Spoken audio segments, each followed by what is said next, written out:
In the beginning was the Word, and the Word was with God, and the Word was God. In him was life, and that life was the light of all mankind. The light shines in the darkness, and the darkness has not overcome it.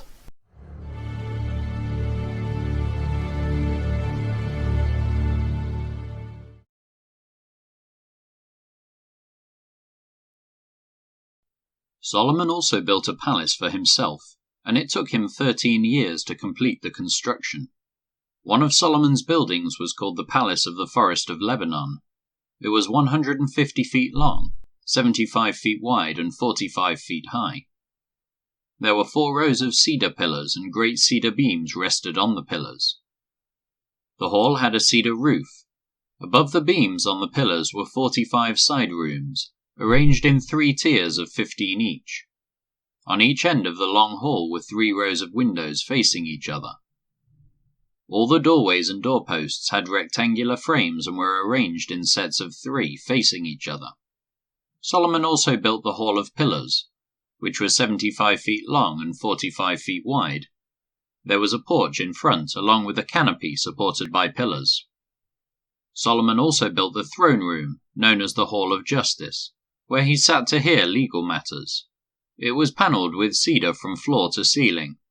Solomon's living quarters surrounded a courtyard behind this hall, and they were constructed the same way. He also built similar living quarters for Pharaoh's daughter, whom he had married.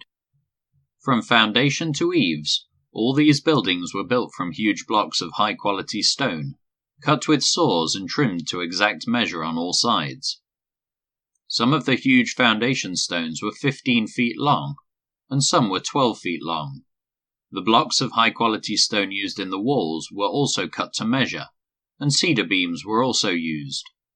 The walls of the great courtyard were built so that there was 1 layer of cedar beams between every 3 layers of finished stone, just like the walls of the inner courtyard of the Lord's temple with its entry room. King Solomon then asked for a man named Huram to come from Tyre. He was half Israelite, since his mother was a widow from the tribe of Naphtali, and his father had been a craftsman in bronze from Tyre. Huram was extremely skillful and talented in any work in bronze, and he came to do all the metal work for King Solomon. Huram cast 2 bronze pillars, each 27 feet tall and 18 feet in circumference. For the tops of the pillars he cast bronze capitals, each 7.5 feet tall. Each capital was decorated with 7 sets of latticework and interwoven chains. He also encircled the latticework with 2 rows of pomegranates to decorate the capitals over the pillars. The capitals on the columns inside the entry room were shaped like water lilies, and they were 6 feet tall. The capitals on the 2 pillars had 200 pomegranates in 2 rows around them, beside the rounded surface next to the latticework. Huram set the pillars at the entrance of the temple, one toward the south and one toward the north. He named the one on the south Jachin and the one on the north Boaz.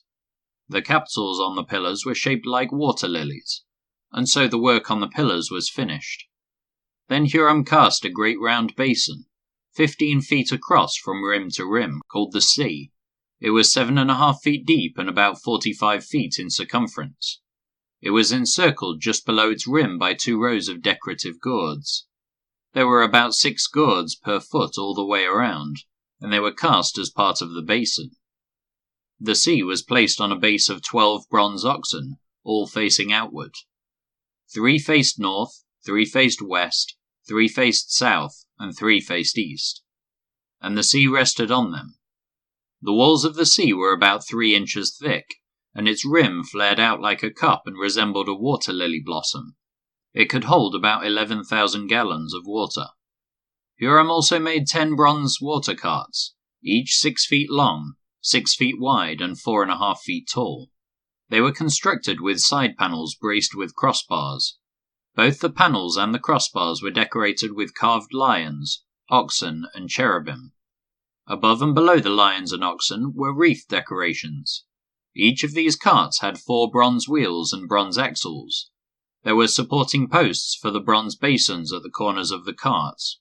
These supports were decorated on each side with carvings of wreaths.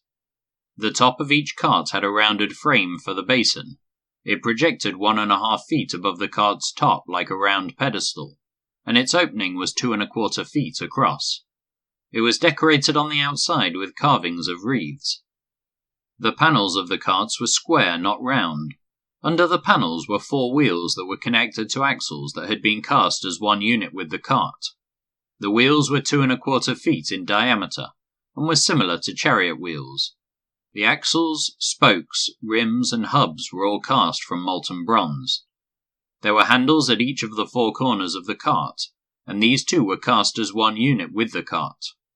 Around the top of each cart was a rim 9 inches wide. The corner supports and side panels were cast as one unit with the cart. Carvings of cherubim, lions, and palm trees decorated the panels and corner supports wherever there was room, and there were wreaths all around them. All 10 water carts were the same size and were made alike, for each was cast from the same mould.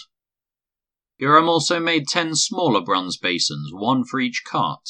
Each basin was 6 feet across and could hold 220 gallons of water. He set 5 water carts on the south side of the temple, and 5 on the north side. The great bronze basin called the Sea was placed near the southeast corner of the temple. He also made the necessary wash basins, shovels, and bowls. So at last Hiram completed everything King Solomon had assigned him to make for the temple of the Lord.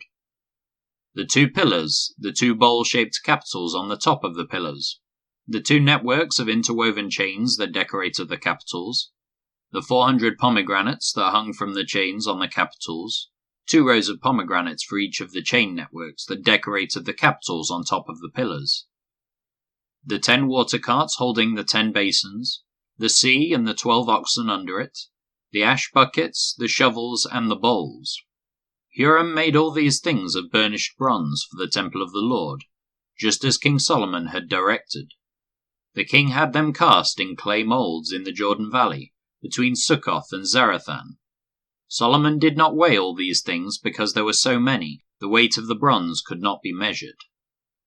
Solomon also made all the furnishings of the temple of the Lord, the gold altar, the gold table for the bread of the presence, the lampstands of solid gold, 5 on the south and 5 on the north, in front of the most holy place. The flower decorations, lamps and tongs, all of gold.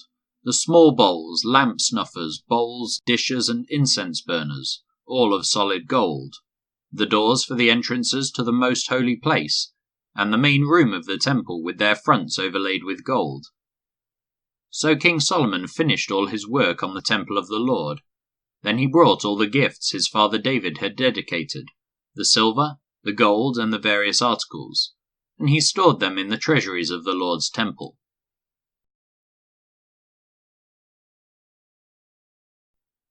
Solomon also made a bronze altar 30 feet long, 30 feet wide, and 15 feet high. Then he cast a great round basin, 15 feet across from rim to rim, called the Sea. It was 7.5 feet deep and about 45 feet in circumference. It was encircled just below its rim by 2 rows of figures that resembled oxen. There were about 6 oxen per foot, all the way around, and they were cast as part of the basin. The Sea was placed on a base of 12 bronze oxen, all facing outward. 3 faced north, 3 faced west, 3 faced south, and 3 faced east, and the Sea rested on them. The walls of the Sea were about 3 inches thick, and its rim flared out like a cup and resembled a water lily blossom. It could hold about 16,500 gallons of water. He also made 10 smaller basins for washing the utensils for the burnt offerings. He set 5 on the south side and 5 on the north, but the priests washed themselves in the Sea. He then cast 10 gold lampstands, according to the specifications that had been given, and he put them in the temple. 5 were placed against the south wall, and 5 were placed against the north wall. He also built 10 tables and placed them in the temple, 5 along the south wall, and 5 along the north wall. Then he moulded 100 gold basins. He then built a courtyard for the priests, and also the large outer courtyard. He made doors for the courtyard entrances, and overlaid them with bronze.